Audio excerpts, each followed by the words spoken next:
glorifico a Deus porque quando eu venho cada final de semana e trabalho em mocidade ou adolescente, eu faço um paralelo do lugar que eu estou e do lugar que eu estou aqui esta noite. Ali eu vejo jovens balançando com o ritmo funk, ali eu vejo jovens balançando com o ritmo reggae, ali eu vejo jovens balançando com arma na mão e com sede de vingança. Aqui eu vi jovens sendo tocados pelo Espírito Santo de Deus. E eu glorifico a Deus pelos jovens que estão na igreja. Eu tenho um de 18, um de 15, outro de 7 anos, tudo dentro da igreja. E eu exalto e glorifico o nome do meu Deus. Aleluia. O congresso de mocidade era para nós estar dizendo: Deus, obrigado, porque o meu filho está na tua casa, o meu filho está na igreja, o meu filho é um cantor ali para adorar o teu nome, o meu filho, a minha filha é uma pregadora, é um pregador da tua palavra, o meu filho, a minha filha é um vaso cheio do Espírito Santo, oh glória.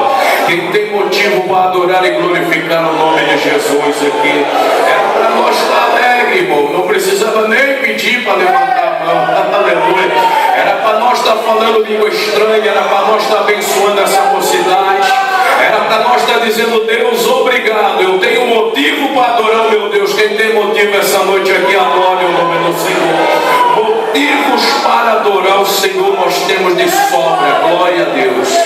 Meus irmãos, o texto que o Senhor escolheu, eu creio que é Ele que escolhe, porque a mensagem de ontem, ela foi a mensagem de ontem.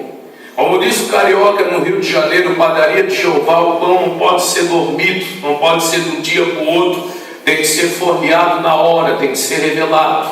E eu creio que quando Deus dá uma mensagem, ela pode ser até uma mensagem que você já pregou, nada de errado, porque foi Deus que deu, mas ela tem que ser uma mensagem com característica bíblica, porque tem que ser tirado da Bíblia Sagrada, com característica evangélica, porque tem que falar que Jesus Cristo é o Senhor, e tem que ser com característica profética, ou seja, ela tem que ser atual, ela tem que falar com a igreja. E respeitando essa característica de que a igreja ela pertence a Deus, e o obreiro, servo de Deus, ele deve ser guiado pelo Espírito de Deus, porque a Bíblia fala de 3 tipos de homens. A Bíblia fala do homem natural, que não conhece a Deus, o homem carnal, que conheceu Deus e não vive Deus, e o homem espiritual. E a Bíblia fala que o homem espiritual é aquela pessoa que discerne, e de ninguém é discernido. E a partir do momento em que discerne, a partir do momento que ele tem um discernimento, me leva a crer o texto bíblico que o homem espiritual, a mulher espiritual, ele ou ela é guiado pelo Espírito Santo de Deus. E a partir do momento que é guiado pelo Espírito de Deus, a mensagem ela não se torna enfadada, a mensagem ela não se torna uma mensagem que deixa a pessoa no vento. Eu acredito que quando Deus fala numa igreja que vai curar, Ele já está curando. Quando Deus fala que vai libertar, Ele já está libertando. Quando Deus fala que vai abrir porta, Ele já está abrindo. Quando Deus fala que vai exaltar, Ele vai exaltar. E quando Deus fala que o mal vai cair por terra, Ele já caiu, porque toda honra e toda glória pertence a Ele, meu glória. Dentro disso, meus irmãos, nós pedimos a Deus que nos abra um pouco mais o ângulo de revelação do texto bíblico, ao qual o Senhor colocou para a meditação desta noite. Nós estamos entrando mais uma vez, porque mais uma vez eu não teria a arrogância, a petulância de dizer que nós veremos tudo a respeito de Daniel. E também não vou inventar, também não vou causar aquela coisa, essa mensagem vai ser uma mensagem nova, como alguns fazem por aí, criando expectativa no coração do povo. Não, na verdade nós vamos relembrar algumas coisas que você já ouviu através do seu pastor, através dos obreiros que pastoreiam na tua cidade, coisas que você já ouviu. O Senhor vai relembrar você esta noite, e nós pedimos agora para entrar no texto sagrado, mais especialmente na narrativa histórica do Antigo Testamento, mais especialmente na história de vida de Daniel.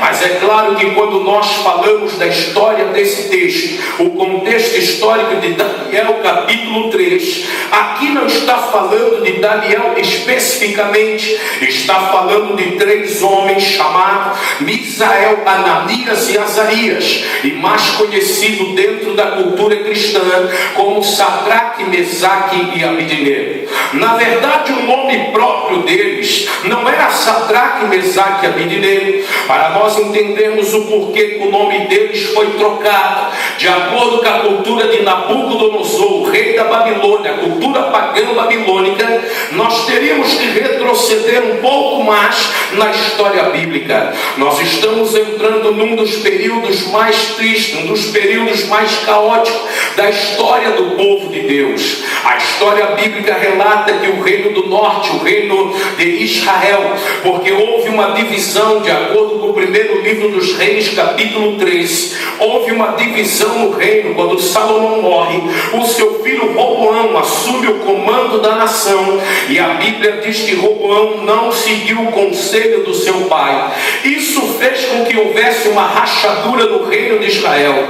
O reino do norte, cuja capital era Samaria, cuja capital era Betel, o reino de Samaria, Betel e Dan, esse reino passou a ter 10 tribos, e essas 10 tribos elas foram comandadas por um homem chamado Jeroboão. O reino do sul, cuja capital era Jerusalém, ela tinha 2 tribos, a tribo de Judá e a tribo de Benjamim, e Deus permitiu que essas 2 tribos, o remanescente judaico, ficasse na mão de Roboão, porque Roboão, ele era o representante de um homem chamado Davi, e o próprio Deus, ele falou que a lâmpada de Davi, ela não podia se apagar, porque o que Davi fez ficou na memória de Deus. A Bíblia relata que 19 reis passaram no reino do norte, e nenhum deles serviu a Deus, nenhum deles levantou um altar de adoração a Deus. E a Bíblia fala que 20 reis, 19 reis e uma rainha